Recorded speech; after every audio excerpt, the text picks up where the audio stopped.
Bonjour.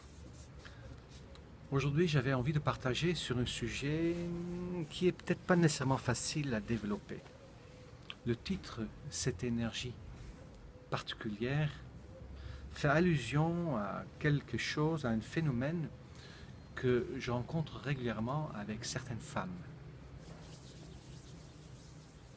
Ce qui ne veut pas dire que les hommes ne le vivent pas, mais je le rencontre beaucoup moins souvent avec les hommes.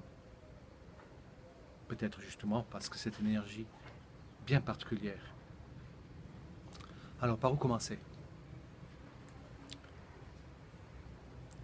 Je pense que quand une femme vit dans son jeune enfance la blessure d'abandon par rapport à son père, elle a plusieurs possibilités pour éviter de sentir ou de vivre la douleur de l'abandon.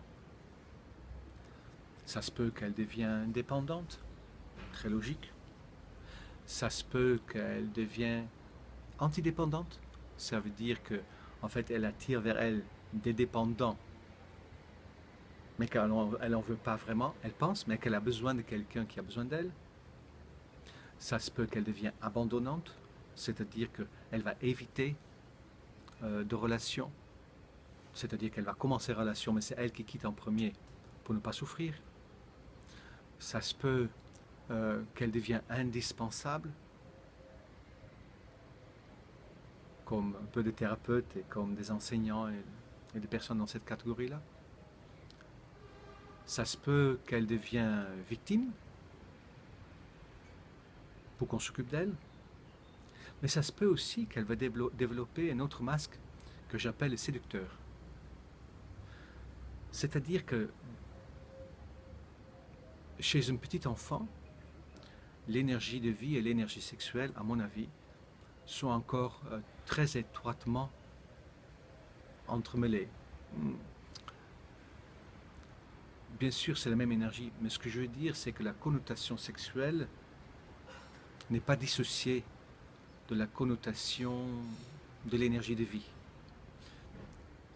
Je veux quand même dire que tout ce que j'avance ne m'engage que moi. Hein. Ce sont mes opinions liées à mon expérience, même si je parle comme si c'était une vérité absolue. Et ce que je pense, ce que je remarque et que j'ai pu vérifier, que certaines jeunes filles vont beaucoup plus que d'autres entretenir cette énergie sexuelle de vie pour séduire leur papa. Un peu comme un Oedipe, l'Electra comme on dit chez les filles. L'Oedipe c'est pour le garçon, l'Electra pour les filles. Et elles vont le développer. Elles vont développer une notion de séduction. Et je pense que pour faire cela, elles vont entretenir, pas besoin de développer parce que c'est une énergie qui est déjà présente, elles vont entretenir et peut-être souligner leur énergie sexuelle de vie. Je vois parfois des jeunes filles qui entrent vraiment dans la séduction avec leur père ou même avec d'autres hommes.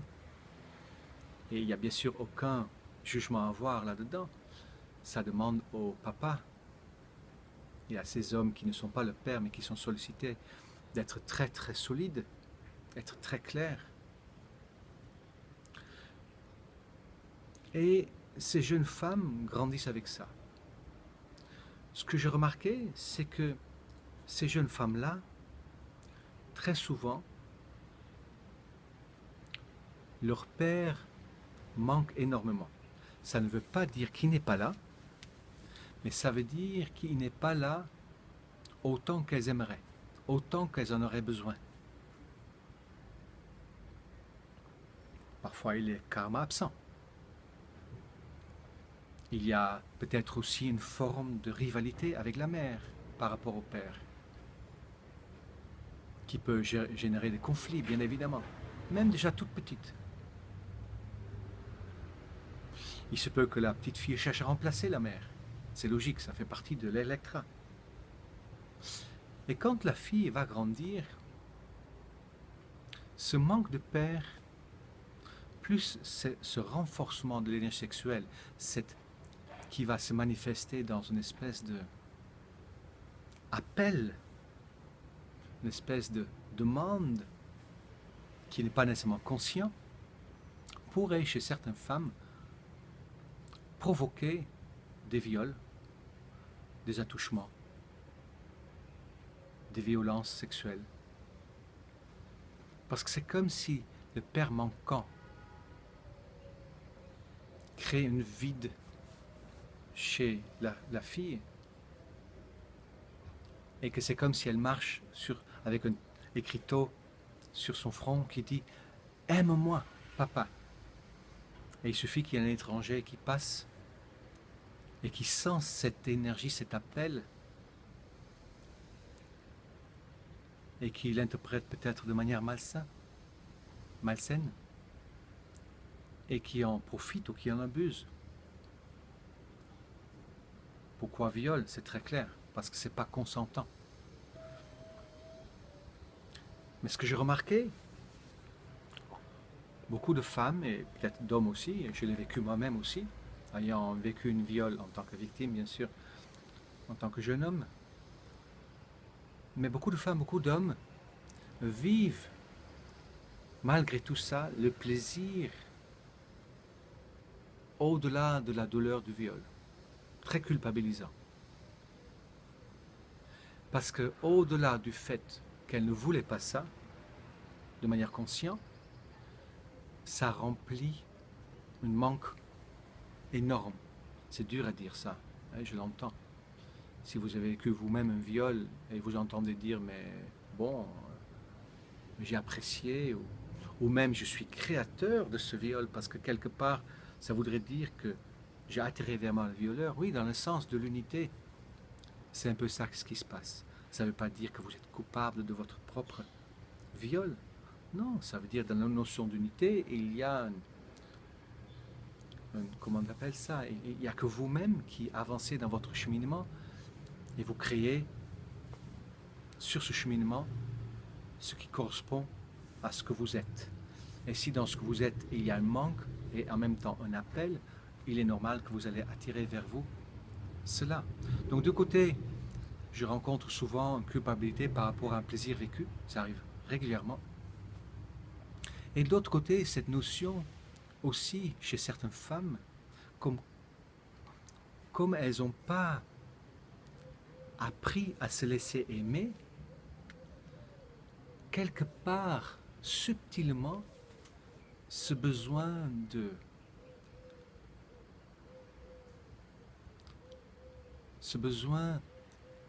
que l'autre force la porte. Voilà, c'est comme ça.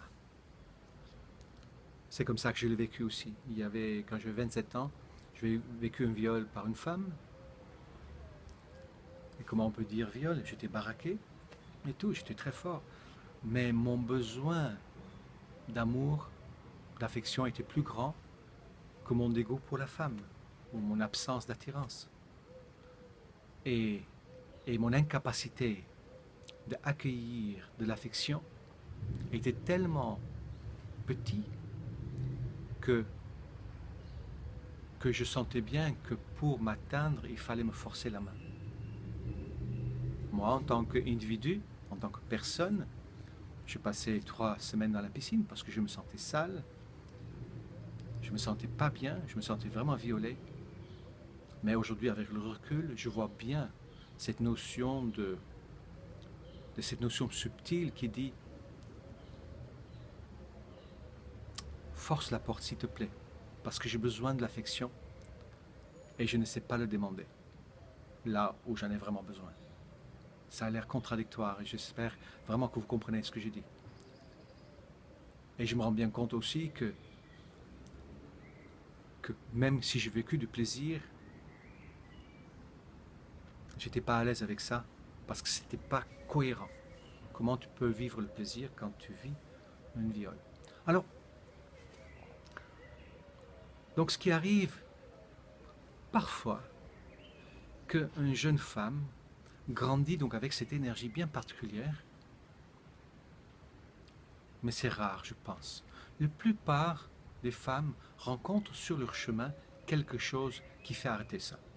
Ça peut être donc un viol, ça peut être des attouchements, ça peut être une Oedipe, donc consommée, c'est-à-dire que la relation sexuelle avec le père euh, devient réelle. Ça peut être le jugement de l'entourage par rapport à un comportement, d'être traité de salope ou de pute. Ça peut être euh, le jugement de soi-même pour soi-même en se comparant avec l'autre. Ça peut être la pression de la société, les normes qui sont là. Et très souvent, cette énergie redevient brimée. Mais elle est toujours là. Et ça m'arrivait 5 ou 6 fois, je ne sais pas exactement, mais c'est arrivé encore récemment, que des femmes viennent dans mes consultations et je pense, ça c'est une supposition, et je pense, comme je suis un homme, comme j'aurais pu peut-être être leur père, qu'il y a un transfert qui se fait, qu'elles se sentent en sécurité, comme je parle facilement de sexualité, comme elles savent que c'est normal, il y a peut-être des freins qui lâchent. Et au début, je ne savais pas ce qui arrivait. Et je me rappelle la première fois, c'était il y a 7 ou 8 ans, que je sens soudainement cette énergie très forte. Et je pense que si je le sentis, c'est que je l'ai moi-même aussi. Donc peut-être les hommes le développent aussi. Et ça m'a tellement déstabilisé que je commençais à perdre la tête. C'est-à-dire, je commençais à oublier où j'étais, ce que je voulais dire. J'avais plus accès à mes petits terroirs. Et je voyais la chose venir, et comme ça m'est déjà arrivé dans d'autres circonstances, je le partageais. Et tout doucement, on a pu partager sur ce qui s'est passé. Et c'était très clair que c'est cette énergie spéciale qui avait cet effet sur moi. Et après, ça arrivait encore une fois, encore une fois. Et ensuite, bien sûr, je le reconnus. Et ça a facilité l'accompagnement de cette personne parce que c'est vraiment très, très particulier. Qu'est-ce qu'on en fait de cette énergie? Je pense que c'est simplement une énergie de vie qui est restée très vivace à travers le désir. Comme dans le tantra où on cherche à alimenter l'énergie du désir, qui est un peu comme le feu qu'on allume et qui donne envie, et qui donne envie peut-être de sexe, mais qui en fait fait circuler l'énergie sexuelle et qui alimente donc l'énergie de vie. Je pense que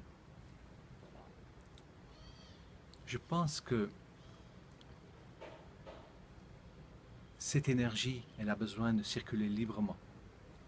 Et je pense que ces femmes-là, ont peut-être une facilité par rapport aux hommes. Ce que j'ai remarqué, qu'il y en a 2 auxquels je pense en particulier, qui sont devenues des masseuses, qui font de massages tantriques, qui en fait accompagnent quelque part les hommes à libérer cette énergie chez eux et ensuite à le canaliser. Donc ce n'est pas nécessairement une énergie qui sort dans un acte sexuel, mais qu'une énergie qui monte pour aider à se reconnecter. Comme si elles utilisent leur énergie sexuelle, leur énergie de vie, pour stimuler l'énergie sexuelle de celui, de celui ou celle qu'elles massent, puisque c'est comme ça que ça marche. C'est comme si leur énergie va éveiller le désir chez l'autre, et le désir qui permet à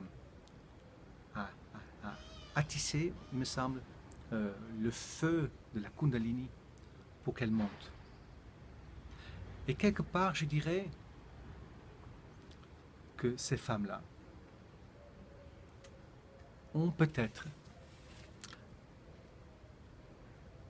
cette faculté d'initier les hommes. C'est une réflexion d'aujourd'hui. Ça fait quelque temps que je pense comme ça, et là je le partage avec vous. Je pense que toutes les femmes sont des initiatrices, mais je pense que la plupart des femmes sont seulement des initiatrices pour leurs partenaires, ou les partenaires qu'elles ont consécutivement. Mais je pense qu'à l'époque où il y avait les prêtresses du temple, les prostituées sacrées, celles qui initiaient des rois, et peut-être d'autres hommes à la suite, c'était peut-être les femmes qui avaient cette énergie tellement forte qu'elle est devenue quasiment, au début, non maîtrisable. Et que peut-être, grâce à leur sœur, à la sororité, aux enseignements de pratiques de méditation, elles ont su canaliser l'énergie pour ensuite l'offrir à ceux qui en avaient besoin. Et je pense que ceux qui aujourd'hui ont cette énergie sont peut-être des initiatrices pour des hommes, peut-être des sexothérapeutes, peut-être on le retrouve un peu en tant que sexothérapeute ou en tant que masseuse tantrique ou en tant que, comment dire, peut-être en tant que prostituée, mais dans le sens noble du terme, celle qui initie, celle qui accompagne sur le cheminement spirituel, sexuel. Je remarquais que quand je pense à une personne en particulier, elle avait cette énergie très très forte. Et c'était bien lié à l'abandon et à la dépendance. Et elle se trouvait systématiquement dans des situations de viol, de manque de cadre qu'elle n'arrivait pas à poser. Et je l'avais proposé de mettre en place des massages tantriques, de utiliser son énergie pour accompagner ceux qu'elle massait. Et il y a eu plusieurs comme ça, mais je pense à une personne en particulier. Et ça a été parfait, parce qu'à partir de ce moment-là, son énergie avait une possibilité de se canaliser. Il y avait une voie de passage, et ça lui a apaisé. Et peut-être, effectivement, celle qui a cette énergie si forte, pour que ça s'apaise, mais peut-être ça a besoin d'être compris d'abord, ensuite géré, et ensuite peut-être mis au service. Et je peux m'imaginer qu'une femme qui se trouve mariée avec un homme et qui a cette énergie, elle peut avoir beaucoup de mal à rester fidèle. Je peux m'imaginer. Je peux m'imaginer que quand la dépendance est très grande et le côté noce est parti avec son mari, son partenaire, mais l'envie d'explorer ailleurs redevient très très grand. Et je me rends bien compte que moi-même aussi j'ai cette énergie. Et j'apprends à l'utiliser de plus en plus pour aider à mon tour des femmes à faire circuler leur énergie de vie à travers des massages entre autres. Voilà cette énergie si particulière. Je voulais en faire une vidéo parce que parfois, quand je rencontre une femme que j'accompagne et je sens cette énergie, parfois je dis « Ah, toi tu l'as, qu'est-ce que j'ai ?» Mais tu as cette énergie si particulière. Ah oui, c'est quoi ça?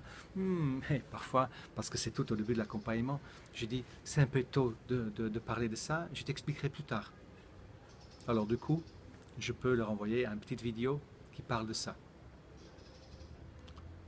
Et pour éviter qu'il y ait une mauvaise interprétation, cette énergie, elle est belle. C'est quelque part un cadeau. C'est comme si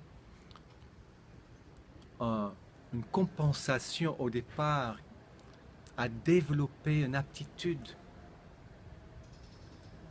Et cette aptitude, aujourd'hui, peut être mise au service. Si on le canalise et qu'on le comprend. Un peu comme quelqu'un qui a vécu la blessure d'injustice, qui est devenu rigide, mais ça peut devenir quelqu'un de très rigide, comme un juge, comme un comptable. Mais elle peut aussi mettre sa blessure au service et d'avoir une rigueur dans un mode de vie qui est bon pour sa santé ou pour son être. Et chaque chose, chaque blessure, chaque chose qu'on a mal vécue, qui a créé des aptitudes, on peut apprendre à le mettre au service et d'en faire quelque chose de bon. Voilà. C'est ce que je voulais partager avec vous aujourd'hui. Je vous souhaite une très belle journée et une très très belle énergie, je voulais dire. À très bientôt. Au revoir.